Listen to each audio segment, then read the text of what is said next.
Welcome back and Happy New Year. It's good to be back here putting up videos. This is the first video of 2023, and in today's video I'm going to be going over my top 10 photos of 2022 and kind of breaking down why I chose them as my top 10 photos, as well as at the end of the video I'm going to be going over a few things that are to come in 2023. Now, like any photographer who does this, it's pretty difficult to pick your top 10 photos. I started off going through all my photos throughout the year, ended up with about 60 different selects, and I whittled the list down by looking at things like composition, color composition, the uniqueness of the experience, and above all else, whether or not I like them. Starting off at number 10 brings us to PUNGO, North Carolina. This is near the Alligator River National Wildlife Area. It's a very popular place for bears. It's one of the highest concentration of black bears in the country. Now, I'm sure looking at this photo on your screen, you can see why it's number 10. The photo is really noisy. There's not a whole lot of detail. There's zero chance that this would work as a print. Now, there's quite a few reasons why this photo made it to my top 10. The composition of the photo is one of my favorite things. You have beautiful foreground, the bears in the midground, and then you have this blurred out background. But the most important thing and why I chose this is because this bear was so curious about these three butterflies. You have this big black bear, and of course, bears, they don't have the best rep, right? So to have this big old black bear engaging with these beautiful monarch butterflies, to me, the juxtaposition between the two is why I had to put this photo in my top 10. It's not the sharpest photo at all. You can see it's really noisy, really grainy. I had to do a lot of post-processing and it's just muddy. It does not look good. But the story behind it and the moment itself is why I put this in the top 10. Number 9 will take us to the Occoquan or Occoquan, however you pronounce it. I'm not from here and I should probably figure that out. But this is another wildlife refuge south of Maryland, south of DC in Virginia. And there are a lot of really cool birds that actually, or raptors that occupy this space. You can find eagles. I was there specifically photographing great horned owls. I was walking through the path and I kept hearing ospreys. Ospreys are all over the place. And I kept hearing one really close to me and I couldn't see it as much as I was looking around trying to figure out where this osprey was. And I happened to look up and there was a dead tree and it was camouflaged so well. It was literally sitting on top of the tree, and this is the osprey staring down at me.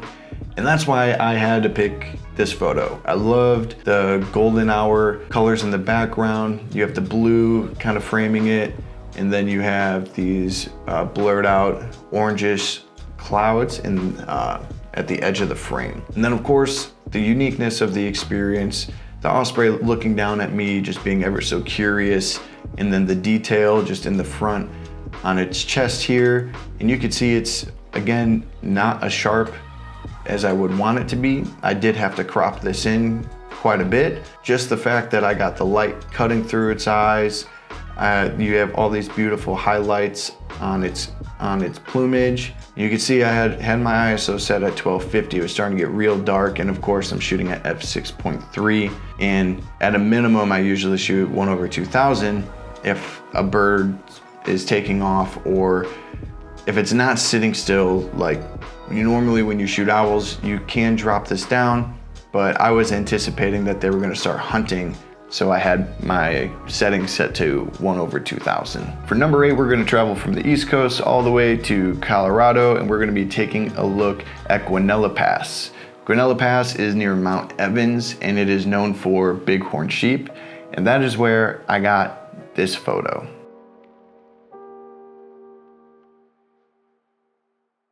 And this particular herd of bighorn sheep was right off the road. And I was able to get out and photograph them still within a safe distance. They paid zero mind to people around taking their photos. But with my 150 to 600, I was able to keep my lens at 150, shoot it at 5.6, and I was able to capture this one photo as it peeked over. And as you can see, it is incredibly sharp. A lot of details in the eyes, a lot of detail on the face, I probably could have jumped it to 6.3 so that you had a little bit more detail on the nose, but mainly making sure that the eyes were sharp is my go-to. Of course, I love how it's framed in the background here. So you have this beautiful blurred out green matched with the framing in the foreground. The only thing I wish wasn't here was this other sheep here. That way you had the full head and you could get the rest of these beautiful autumn colors on the opposite side, really allowing more depth in the photo. But as far as the experience was, to be able to be so close to a group of or herd of bighorn sheep and them not mind at all that we were there, and it being my first time to spend that amount of time with them and see how they interact with one another, how these younglings kind of mimic their parents. It was really cool, and that's why this photo made my number 8. Number 7, we're staying in Colorado, but we're gonna be moving a little bit further west towards Crested Butte and the Kevlar Pass. Now on this channel, you'll find that I do a lot of wildlife and landscape. This year I was really focusing on wildlife just because here on the East Coast, you can find a lot more wildlife than you can really amazing landscape photos like you do out west. And with that, this is the only landscape photo I took all year long that I put in the top 10. So I went out this day in search of moose. That was pretty much my main goal the whole time I was in Colorado. It was beautiful foggy weather almost the entire time that I was there. What I love about this photo is the trees. They all kind of mimic one another. I was trying to compose it so that I could get this tree in the center frame. I wanted this one a little bit over to the right here to give space between these two and this one. But if I moved over to the right, it just was a little bit too messy and complicated. And this was really the best I could do. Everything else as far as landscape that I took this year, I felt they were too snapshotty. I didn't really get to deep dive into landscape photography techniques like I wanted to. And that's gonna be one of my goals for 2023. Number 6 brings us to the Conowingo Dam, a very famous East Coast spot for bald eagles. You can come here twice a year and you'll see hundreds of bald eagles, but you can really see bald eagles throughout the entire year here.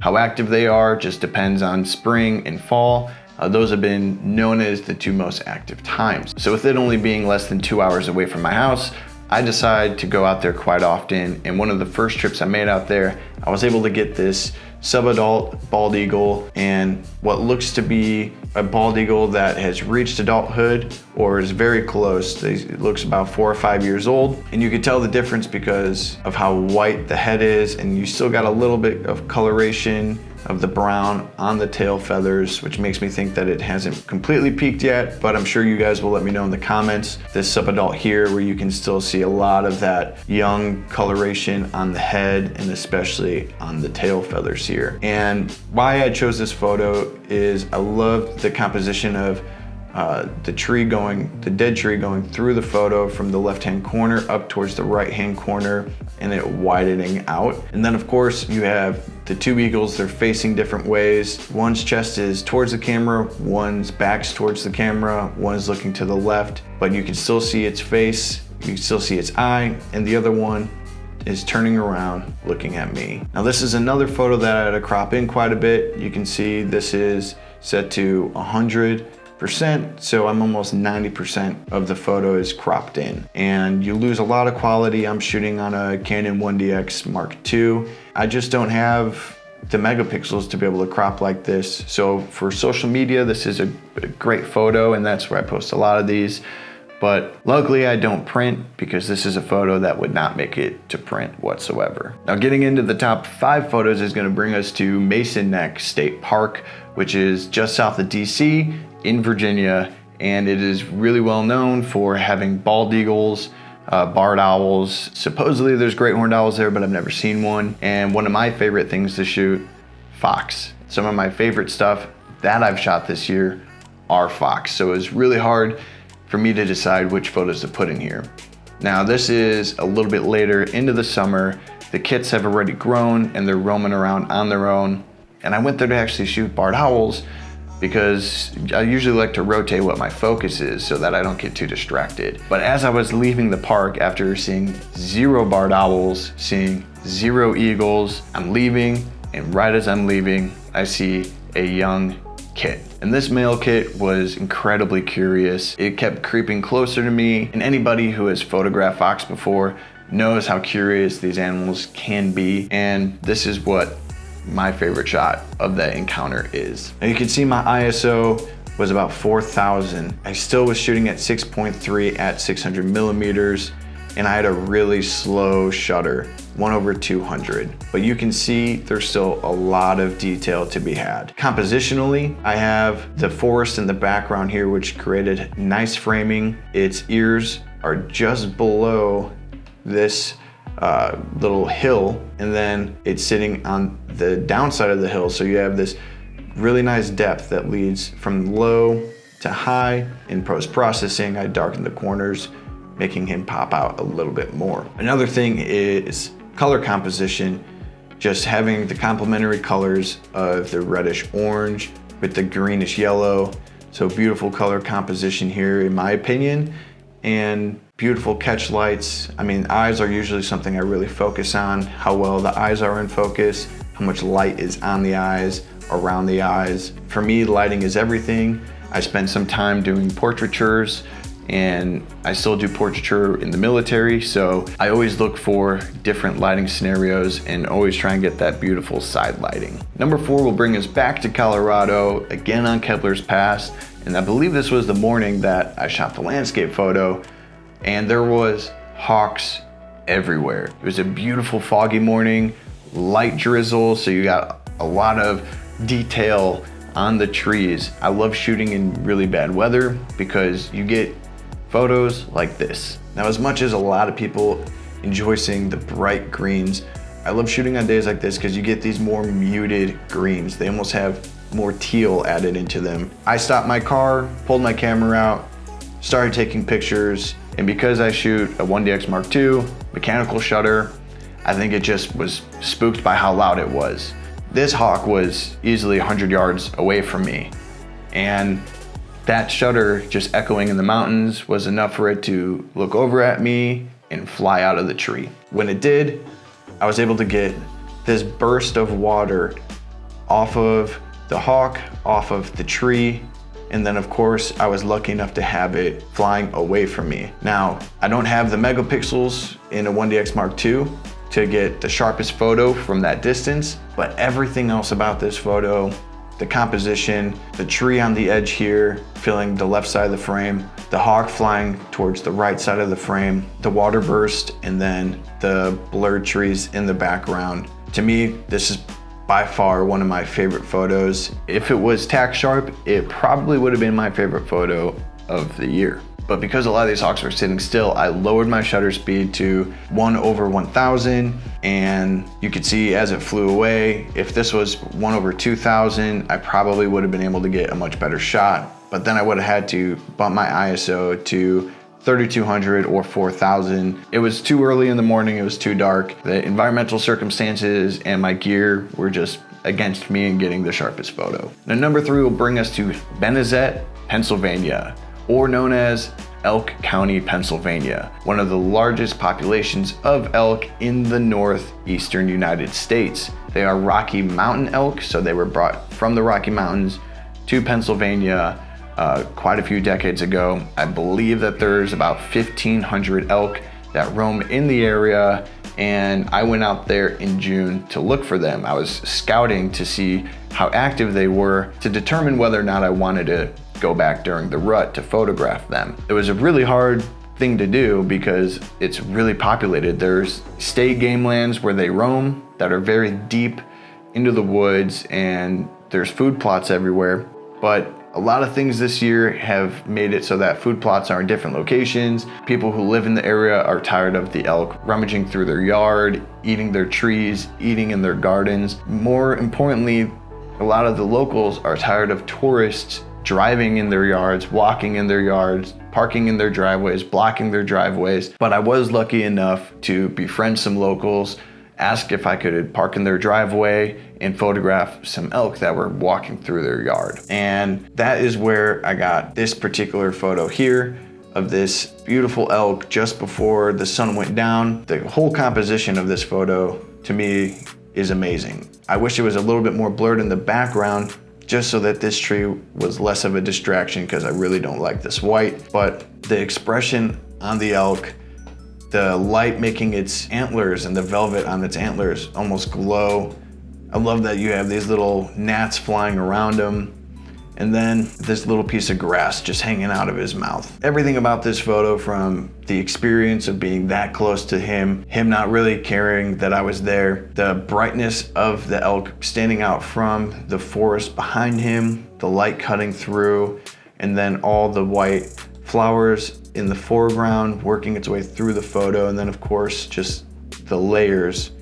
And I'm realizing now, you could probably make a drinking game out of this video because I say of course so many damn times. Anyways, that is my number 3. This will go down as one of my favorite photos of all time when it comes to shooting elk. Number 2 is gonna have us heading from Pennsylvania down south to North Carolina in the Alligator River National Wildlife Refuge. And you can photograph a lot here. They have the last remaining critically endangered red wolves. They're not coyotes, they're not fox, they are red wolves. I believe there is about 20 to 25 of them left. And then you have black bear, great horned owls, barred owls, lots of different hawks, eagles, snakes, and well, alligators. I spent the morning, probably from about 7 a.m.